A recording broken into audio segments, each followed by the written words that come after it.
नमस्कार, mid cap बाजार में आपका स्वागत है। मैं हूं पूजा त्रिपाठी। नमस्कार, मैं हूं पल्लवी। बाजार ऑलमोस्ट फ्लैट है। निफ्टी फिलहाल 9350 के नीचे ऑलमोस्ट 13 अंकों की कमजोरी यहां पर देखने को मिल रही है। वहीं सेंसेक्स में भी लगभग 75 अंकों की कमजोरी देखने को मिल रही है। 1/4% की कमजोरी के साथ सेंसेक्स ट्रेड कर रहा है। मिड कैप्स की बात करें, यहाँ हराशना देखने को मिल रहा है। मिड कैप्स के क्विकली देख लेते हैं कि बाइंग कहां पर है, यानी कि गेनर्स कौन से। IDFC बैंक ऑलमोस्ट 5.5% के गेन्स के साथ ट्रेड कर रहा है। इसके अलावा रिलायंस कैपिटल नतीजे भी आने हैं, नजर रहेगी उस पर भी। 3.5% के गेन्स के साथ रिलायंस कैपिटल ट्रेड कर रहा है। इसके अलावा MRPL यहाँ पर भी 3% तक का इजाफा देखने को मिल रहा है। मिड कैप में जहां पर गिरावट है उसमें डिवीज लैब है 2% की कमजोरी के साथ। ओबेरॉय रियलिटी यहाँ पर 2.5% की कमजोरी देखने को मिल रही है। एल्केम लैब में भी लगभग 3% तक की कमजोरी आज के सेशन में देखने को मिल रही है। आप भी किसी शेयर पर सवाल पूछना चाहते हैं तो आपको तरीका बता दें। आप टोल फ्री नंबर्स पर कॉल कर सकते हैं अपने सवाल पूछने के लिए। साथ ही आप व्हाट्सएप और फेसबुक के जरिए भी अपने मैसेजेस पहुंचा सकते हैं। आपके ज्यादा से ज्यादा सवालों को हम शामिल करने की कोशिश करेंगे। और आपके सवालों का जवाब देने के लिए हमारे साथ AK प्रभाकर मौजूद हैं और फोन लाइन से हमारे साथ एक दर्शक भी जुड़ चुके हैं। प्रकाश कुमार का फोन है, जमशेदपुर से जुड़े हैं ये। प्रकाश नमस्कार, पूछिए कौन सा स्टॉक है आपके पास। नमस्ते मैम। नमस्ते। मेरे पास सेलन एक्सप्लोरेशन है। ये मैंने 270 पे बाय किया था, 500 शेयर। ये स्टॉक कब लिया था आपने?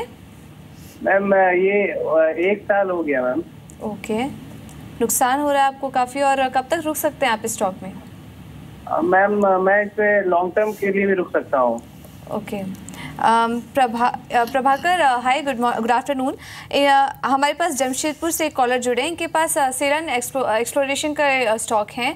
500 शेयर्स लिए इन्होंने, 270 की खरीद है इनकी। 1 साल पहले लिया था और इस वक्त काफ़ी नुकसान भी हो रहा है। 189 के आसपास ये स्टॉक ट्रेड कर रहा है और लॉन्ग टर्म ये होल्ड कर सकता है स्टॉक को। क्या राय होगी आपकी?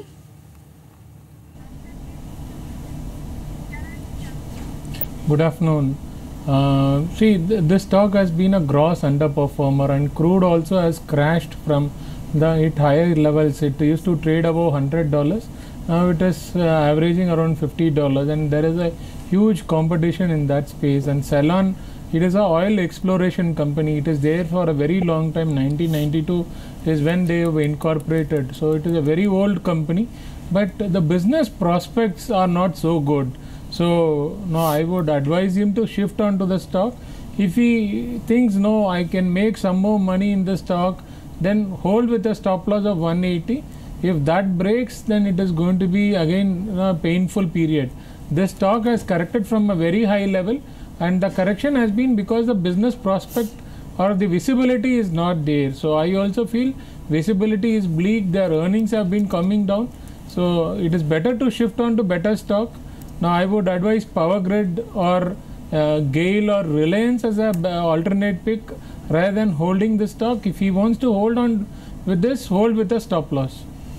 ऑलराइट, तो बेहतर ऑप्शंस अवेलेबल है। पावर ग्रिड, रिलायंस, गेल का आप रुख कर सकते हैं। सेलन एक्सप्लोरेशन से किसी भी तेजी में निकल जाने की सलाह है।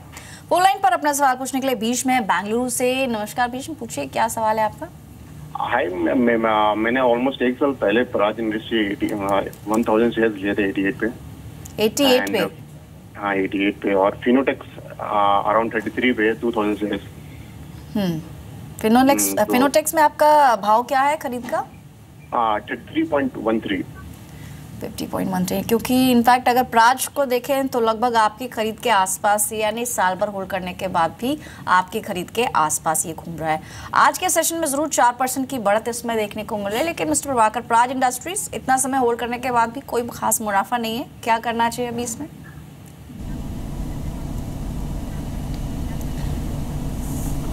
I think Praj is looking good, so he can hold for some time. No, and I have not tracked it very closely on a fundamental basis. Technically, hold with a stop loss of 76. Now, if that level is not breached, then a target above 120, 125 is possible. Now, these are medium-term targets, so hold with a stop loss. Okay, तो Praj industries में strict stop loss लगाकर hold करने की राय होगी। अगले collar हमारे साथ फरीदाबाद से जुड़े हैं अनिल। अनिल हाय, पूछिए कौन सा स्टॉक है आपके पास? IDFC बैंक है जी। ओके। हाँ, 60 रुपये में लिया है मैंने। तो ये कब लिया था आपने? आपकी जो खरीद है उसके आसपास ही इस वक्त ट्रेड कर रहा है? जी ये अभी लिया था, 4 दिन पहले लिया था। 4 दिन पहले लिया था, यानी नतीजे आने के पहले आपने ये स्टॉक लिया था? जी। ओके, तो ट्रेडिंग पर्पज से लिया था या होल्ड कर सकते हैं इसको? होल्ड करने के लिए लिया है। ओके। मिस्टर प्रभाकर, इन्होंने आईडीएफसी बैंक के शेयर्स लिए थे, 60 की इनकी खरीद है और 64 के आसपास ट्रेड करा और आज भी करीब 6% की मजबूती देखने को मिल रही है। नतीजे भी काफ़ी अच्छे आए थे बैंक के और ये स्टॉक को लॉन्ग टर्म के लिए होल्ड कर सकते हैं। क्या राय होगी आपकी?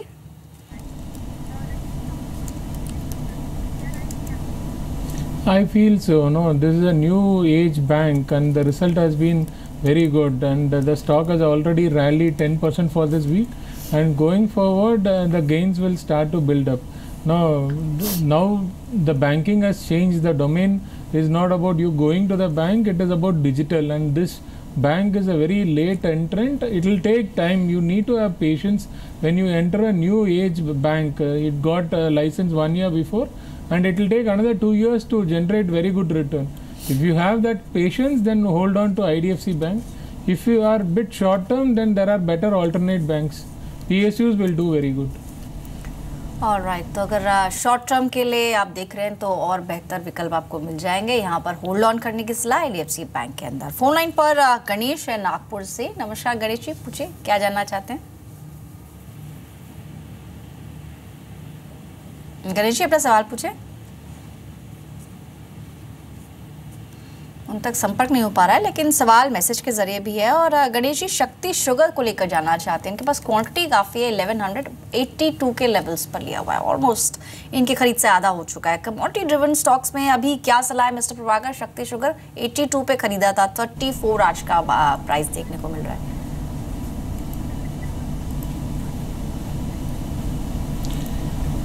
See, sugar, this sector has surprised me. Normally once in 7 or 8 years, this sector will outperform. After which, again it will enter into a corrective phase. But this time, it is more than one and a half years that this sector has been outperforming, and it is very difficult to give a view on this sector. There are a lot of changes which are happening. Whether it is positive or whether it will benefit the investor is very hard to say, because one side you have farmers, which is a vote bank, and other side you have consumers, again a vote bank. So sugars have never performed more than a year. This time it is something different. So I would say if you are having a good profit, take your profit. Now this sector has been very volatile, very politically sensitive. It is very difficult for an analyst to give a call on this. Okay, तो exit करने की राय यहाँ से दे रहे हैं। अगर profit है, मुनाफा है, तो वो लेकर यहाँ से एग्जिट कर लें। अगले कॉलर हमारे साथ गुरुग्राम से जुड़े हैं, शिव हाय, पूछिए क्या सवाल है आपका? Hi ma'am. Hi, very good afternoon ma'am. Good afternoon. मेरा सवाल मैम 2 शेयरों पे है। एक है डेल्टा कॉर्प, जिसके 7400 शेयर्स हैं मेरे पास at the rate of 172। Okay. And another one is Megh Mani organic, जिसके 9000 शेयर है एट द रेट 41.2। दोनों पे मैम मैं शॉर्ट टर्म नजरिया, टेक्निकल व्यू और लॉन्ग टर्म फंडामेंटल व्यू दोनों पे चाहता हूँ मैम। ओके, मेघना, दूसरा स्टॉक आपने कौन सा बोला? मेघ मनी ऑर्गेनिक। ओके, तो ये इन दोनों ही स्टॉक्स में आप कब तक होल्ड कर सकते हैं? लॉन्ग टर्म और शॉर्ट टर्म दोनों के लिए? लॉन्ग टर्म 5, 10 साल, 15 साल, अगर फंडामेंटल्स आर गुड मैं इसको 20 साल भी होल्ड कर सकता हूँ। अच्छा जी, ठीक है। प्रभाकर जी से आपका सवाल ले लेते हैं। इनके पास 2 स्टॉक हैं। एक तो डेल्टा कॉर्प इन्होंने लिया है, 7400 शेयर्स लिए हैं, 172 की इनकी खरीद है, यहाँ इनको हल्का सा नुकसान हो रहा है। और दूसरा स्टॉक है इनके पास मेघ मनी ऑर्गेनिक्स का। इस स्टॉक में इनकी 41.2 के आसपास ही खरीद है, हल्का मुनाफा यहाँ पर इनको देखने को मिल रहा है। क्या करना चाहिए? बने रहे स्टॉक में लॉन्ग टर्म के लिए? क्या राय देंगे आप?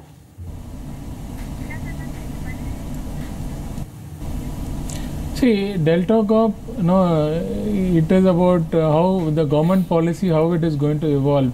Now, I think the stock has run up very well, and now it is in an intermediate correction. So, till that intermediate correction is going on, so one has to be a bit careful. And there is a change in government also, and I don't think expansion plans. There are delay in expansion plans. So, I have my own doubts. But hold with a stop loss of 160. If it goes below that, then there can be some problem for the stock. Meghamani Organics, we had a note on it, and this stock has been covered by us before. Now this stock has rallied very good, and we feel there is huge potential in this stock.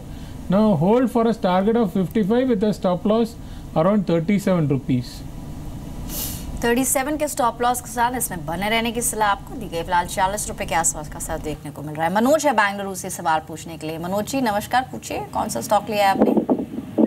Hello जी मनोज, कौन सा stock है? हाँ ma'am, मेरे पास ma'am Ashok Leyland के share है 582 के rate पर। ठीक ओके है मैम, ठीक है, कितना समय देंगे इसे? मैम इसको 1 से 2 महीना 3 महीना इतना इसलिए दे देगा। मैम एक क्वेश्चन हो रहा था मैम मेरा जी। मैं लूपिन में पैसा लगा सकता हूँ क्या अभी? लूपिन में आप नया निवेश करना चाहते हैं? लूपिन में कितना समय रुकेंगे? मैम लूपिन या फिर शिल्पी केबल? शिल्पी केबल लगातार वैसे शिल्पी केबल में गिरावट भी देखने को मिल रही है। जान लेते हैं एक्सपर्ट क्या मानते हैं। सबसे पहले तो आपने खरीदा हुआ अशोक लेलैंड, तो मिस्टर प्रभाकर अशोक लेलैंड पर ये जानना चाहते हैं 82 के लेवल्स पे इन्होंने खरीदा था अशोक लेलैंड। 86 का स्तर आज देखने को मिल रहा है, दिन के निचले स्तरों पर है 1.5% की कमजोरी के साथ। और साथ ही नए निवेश के लिए शिल्पी केबल या फिर लूपिन, दोनों में से कौन सा स्टॉक आप प्रेफर करेंगे? लगातार शिल्पी केबल 3 दिन से लोअर सर्किट पे है। बोर्ड बैठक टलने के बाद लगातार शेयर में कमजोरी देखने को मिल रही है। आज भी 132 का स्तर यहां पर देखने को मिल रहा है। क्या सलाह है आपकी दोनों ही शेयर्स पे?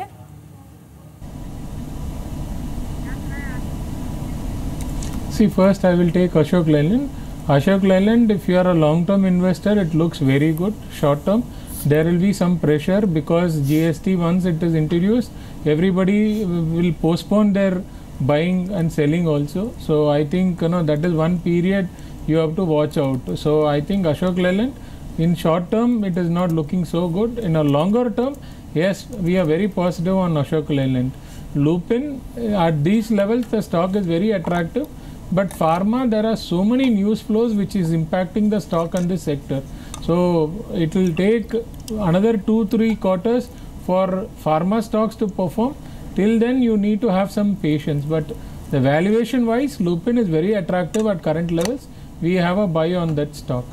ओके तो लूपिन में खरीदारी करने की राय, आप फ्रेश निवेश करना चाह रहे थे, इस स्टॉक में आप निवेश कर सकते हैं, ये राय होगी प्रभाकर की तरफ से। पुणे से हमारे साथ फोन लाइन पर एक दर्शक जुड़े हैं, संदेश हाय, पूछिए। हेलो हेलो जी, सवाल पूछिए, कौन सा स्टॉक है आपके पास? ITDC। संदेश, आपको आवाज आ रही है? हाँ मैम, ITDC इंडियन। ITDC का शेयर है आपके पास? हाँ। ओके, तो कब लिया था आपने? काफी ऊपरी की खरीद लग रही है आपकी। यस, 725 पे लिया था मैम। ओके, और ये कब लिया था आपने? एक दिन पहले लिया था, 2 दिन पहले लिया था। 2 दिन पहले वो स्टॉक काफी चला था उस समय, शायद तब की आपकी खरीद है। ओके, और कब तक इसे होल्ड कर सकते हैं आप? ये थोड़ा टाइम फ्रेम हमें बता पाएंगे? Long term, yes long term कर सकते हैं। ओके, ITDC में खबर भी थी, सरकार की एग्जिट करने की कुछ खबर आ रही थी, जिसके चलते 2-3 दिन पहले स्टॉक में काफ़ी अच्छी रैली यहाँ पर देखने को मिली थी, सर्किट लगा था स्टॉक में। प्रभाकर जी, क्या राय होगी? ITDC में 725 के लेवल पर इनकी खरीद है, 674 के आसपास इस वक्त ट्रेड कर रहा है, और ये होल्ड कर सकते हैं लॉन्ग टर्म के लिए?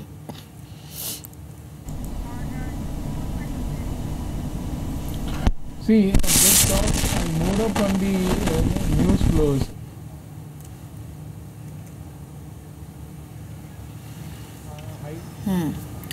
जी, तो इस बीच एक बार देख लेते हैं, शारन बायो को भी कुछ खबर आई है। NCLT ने बोर्ड के अधिकारों को सस्पेंड कर दिया और स्टॉक में गिरावट भी देखने को मिल रही है। आज इनफैक्ट अपने साल का सबसे निचला स्तर स्टॉक ने छुआ है 7 रुपये 60 पैसे का। फिलहाल दिन के निचले स्तरों पर है, ऑलमोस्ट 6.5% की कमजोरी के साथ।